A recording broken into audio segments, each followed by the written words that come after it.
Start of day 3 of Gen Con 50. This day is starting off a little different. An unexpected thing for me.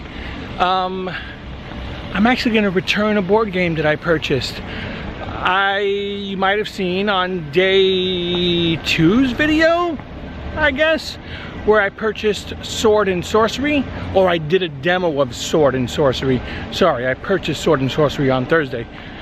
After the demo, like I said in the video, it seemed cool. Very similar mechanics to Descent and other D&D dungeon crawler games. And the more I thought about it, I don't know if I need another game like that. I also purchased on Thursday the other Dungeons & Dragons Tomb of Annihilation, and it's very similar to Sword and Sorcery. My thing is, I don't have a problem of purchasing a board game that is similar to something that I have at home, because you know what I have at home, maybe I haven't played in a while, or I've already beaten it and played it so many times, and I'm just looking for a different type of game. But to purchase Sword and Sorcery at the same time as purchasing Dungeons & Dragons Tomb of Annihilation, I essentially bought 2 of the same games. And that just didn't make sense to me. Sword and Sorcery, I'm sure, will be something I purchase maybe somewhere down the road. Maybe there'll be an Ultimate Edition that's released after the second campaign comes out through Kickstarter in September. But right now, I don't need it. Which means I have some more space in my suitcase. Maybe I can get Emma Ex Libris if I can ever get into the hall quick enough. But with that being said, the guys that I'm with, they talked me into trying something else. And I ended up buying, for the first time in over 20 years, my goodness, is that true? Purchased Magic the Gathering. Got a Magic deck. They are big Magic players, the people that I'm staying with. The problem is, they've been playing forever. They have ridiculous decks to the point where I've been watching, by the second turn, the other person's like, okay, I'm losing, I give up.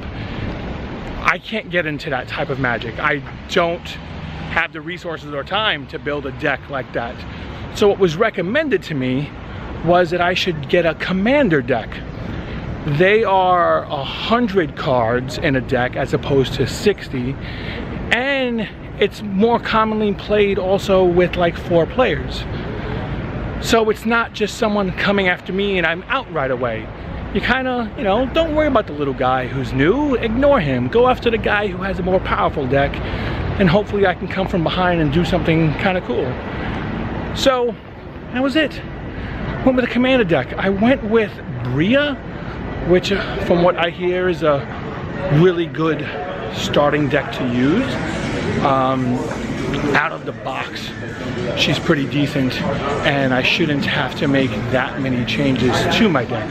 I mean, obviously, I will have to make changes to the deck if this is something that I want to continue playing, but out of the box, she's pretty good. There was a fan back there. I'm not sure if I was getting the finger or he was waving, but it's good to see people.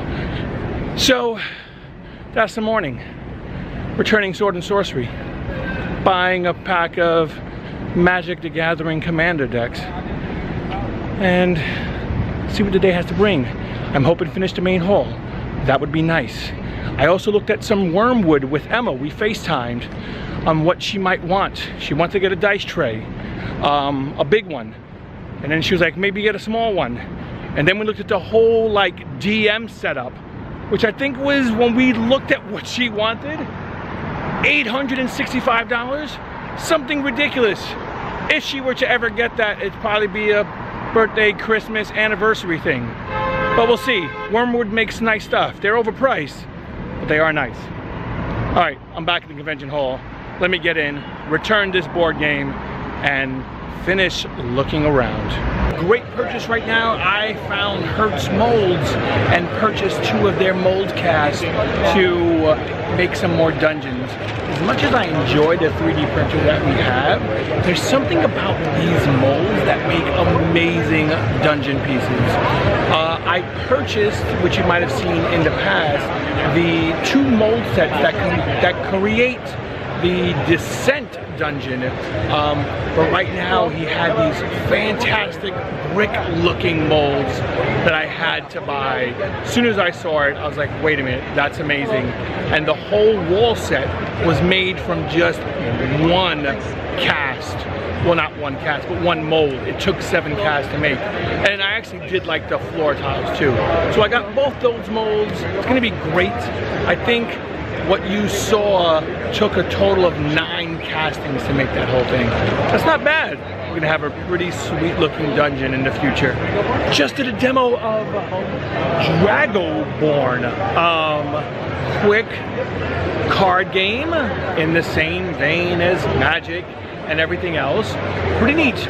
We did a demo and they gave me a free demo pack that I can play, but what was really cool, don't tell anybody, it was kind of quiet at the booth, and he was like, you know, if you come back for another demo, we can probably get you another pack.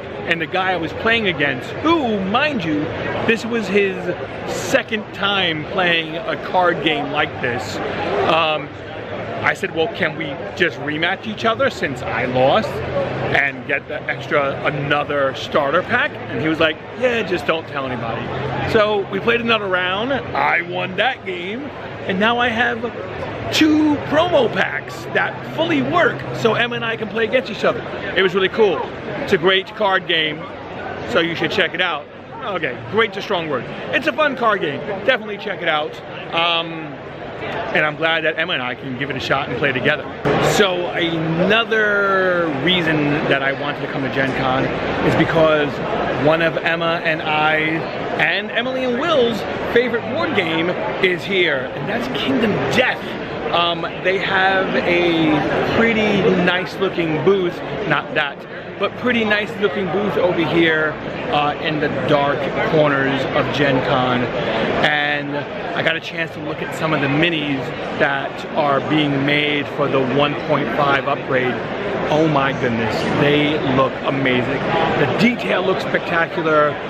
It's going to be a lot of fun to build and paint, and I really cannot wait to get these in our hands. I believe the upgraded board and a couple of other minor components should be coming to us by October. Hopefully that happens. They're on the ship now, so it'll be kind of neat to finally have that come arrive. And I believe other major minis. It's something like 2020 before I get everything. But really can't wait. Super excited about that. Even met Adam Poots, really cool guy. Told him that because of Kingdom Death, this is a true story, because of Kingdom Death, Emma's playing D&D now. It didn't happen before. Before Kingdom Death, Emma didn't play a board game that used minis. So this game kind of changed who Emma is right now. It's fantastic, and because of that, we're more than happy to continue to support. I did get a mini that wasn't in our collection and one that I didn't kickstart. It's called The Lonely Tree. So we have that now, and as soon as 1.5 shows up, October, we'll get a chance to play again. Super excited. Gen Con, the main floor closes at 6 o'clock. It is now 5:05. I'm gonna do a quick loop around, see if we can find something else, head back to the hotel, relax. I haven't gotten lunch, but I think I'm gonna skip lunch now and it's gonna be dinner time. But let's do another look before I say that's the end of day 3. That's gonna be an end to Gen Con 50 day 3. Looked around, I saw Flickit. I'm not sure, I think it was just regular Flickit. It looked pretty cool, I wanted to get it. It's a dexterity game, and they also had Flickit Dead of Winter. Regular Flickit uses wooden pieces, and it's more a competitive type of dexterity game. As for Flick It Dead of Winter, which had some cooperative, and then it got a little more competitive. The problem is, as you get further into the game, I think like scenario 8 and up, you really need to play with more than 2 people. And I kind of like games that play decently with 2-player and play much better with 3 or more. But it sounded like Flick It Dead of Winter wasn't really compatible for me and Emma once we got later on into the storyline. Regular Flick It seemed cool. Problem there, which I think is really weird, they were charging $70 for regular wooden Flick It here, and Cool Stuff has it for $50. A little ridiculous if you ask me. I'm at Gen Con, there should be some kind of discount. Behind me is a game that Emma and I are super excited to get. It's the Legacy for Pandemic. This is season 2. It's not here for purchase or pre-order, but they are showing it and it looks great. It looks weird because they have one continent on the board and everything else is kind of just open water.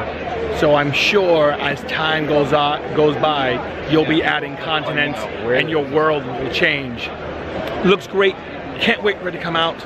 Should be out in a couple of weeks, months, I don't know, but be sure that is a game that we're going to get. Once again, that is it from day 3 Gen Con 50. I hope you guys had a great day. Don't forget to like and subscribe, and I'll talk to you next time.